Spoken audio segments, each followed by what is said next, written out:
হাই মই ৰত্নদত্ত SHG motivational trainer. আজি আমি আলোচনা কৰিম যে আমাৰ আত্মসহায়ক গোটৰ মহিলাসকলে কি কথা গম পাব লাগে। কাৰণ গোট এটা খোলাৰ পিছত গোটৰ যদি নিয়মবোৰ আমি নাজানো, গোটৰ কাম কাজবিলাক যদি আমি নাজানো, তেন্তে আমি গোটৰ থকাটো অলপ অসুবিধা হৈ পৰে, হয় নহয়? সেইকাৰণে আপোনালোকে কিছুমান কথা গম পাবই লাগে। এতিয়া প্ৰথম হৈছে আমাৰ ছেক্ৰেটাৰী আৰু প্ৰেচিডেণ্ট বাইদেউৰ কাম কি ছেক্ৰেটাৰীৰ কাম কি আৰু প্ৰেচিডেণ্ট বাইদেউ কি কাম কৰিব লাগে। 2 নম্বৰ হৈছে যে আত্মসহায়ক গোটৰ বহি কেইখন থাকিব লাগে, কেছবুক কেনেকৈ লিখে, নগদ বহি যিটো কোৱা হয়, নগদ বহিটো কেনেকৈ লিখে। কাৰণ নগদ বহি যদি আপোনালোকে গম পাই যায়, তেন্তে আপোনালোকৰ গোটৰ যিমানখিনি লেনদেন হৈ আছে গোটেইখিনি আপোনালোকে গম পাব যে কোনে কিমান টকা লৈছে, কিমান টকা খৰচ হৈছে গোটত, কিমান টকা ইণ্টাৰেষ্ট আহি আছে, কিমান টকা ঋণ গৈছে, গোটেইখিনি আপোনালোকে ডিটেইলছ গম পাই যাব, কাকো সুধিব নালাগে। গতিকে কেছবুক লিখাটো খুব জৰুৰী বা আপোনালোকে জানিব লাগে কেনেকৈ লিখিব লাগে। নেক্সট হৈছে ঋণৰ বহি কেনেকৈ লিখিব লাগে। কাৰণ কোনে কিমান টকাৰ ঋণ লৈছে, কিমান দিনৰ কাৰণে লৈছে, কেতিয়া ঘূৰাই দিব, কিমান টকা ইণ্টাৰেষ্টত লৈছে, সেই গোটেই গম পালে আপোনালোকে গম পাব যে গোটৰ পৰা কিমান টকা ঋণ গৈছে আৰু কিমান টকা ইণ্টাৰেষ্ট গোটত আহি আছে।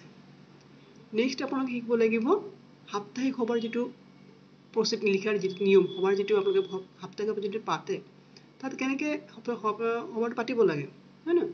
সভাত কি কথা আলোচনা কৰিব লাগে, সেইখিনি গোটেইখিনি আপোনালোকে জানিব লাগিব। নেক্সট হৈছে আপোনালোকৰ প্ৰচিডিং কেনেকৈ লিখে। যিটো মিটিং এটা পাতিছে, মিটিঙত আপোনালোকৰ যিটো প্ৰচিডিং হয়, সেই প্ৰচিডিংটো কেনেকৈ লিখিব লাগে। এতিয়া ধৰক আপোনালোকে বেংকত এখন বহি খুলিব, সেই বহিটো খোলাৰ কাৰণে আপোনালোকৰ এটা সভা পাতিব লাগিব। সভাত 10 সদস্যই আলোচনা কৰি একেদৰে বহিখন খুলিব লাগিব আৰু সেই পেজটো লৈ পেলাই আপোনালোকে বেংকত যাব লাগিব। গতিকে এই প্ৰচিডিংটো কেনেকৈ লিখে সেইখিনি নলেজ আপোনালোকৰ থাকিব লাগিব। নেক্সট আপোনালোকৰ পঞ্চসূত্ৰ জানিব লাগিব। পঞ্চসূত্ৰ কেনেকৈ মানিব লাগে, পঞ্চসূত্ৰত কি আছে। নেক্সট হৈছে আপোনালোকৰ গোটৰ বেংকৰ কাম।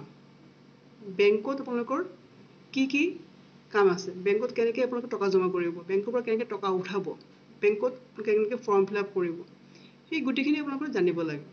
গতিকে এই গোটেইখিনি কাম যদি আপোনালোকে জানিব পাৰে, তেনেহ'লে আপোনাৰ নিজৰ মনোবলটো বাঢ়িব যে আমি গোটৰ কামখিনি জানো।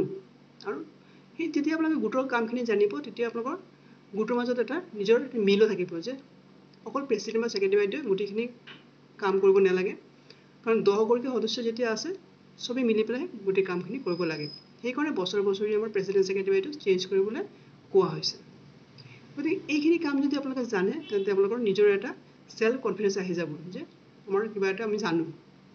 এই কথাখিনি যদি আপোনালোকে নাজানে, তেন্তে মোৰ ভিডিঅ' বনোৱা আছে, গোটেইকেইটা বস্তু ভিডিঅ' বনোৱা আছে, আপুনি চাব পাৰে। তাৰ পৰা আপোনালোকক অলপ কিবা শিকিব পাৰিব। গতিকে এইখিনি কথা আপোনালোকে জানক, তেতিয়া আপোনালোকৰ গোটৰ থাকি এটা ভাল লাগিব। যদি ভিডিঅ'টো ভাল লাগে, লাইক শ্বেয়াৰ কৰিব, ছাবস্ক্ৰাইব কৰিব। ধন্যবাদ।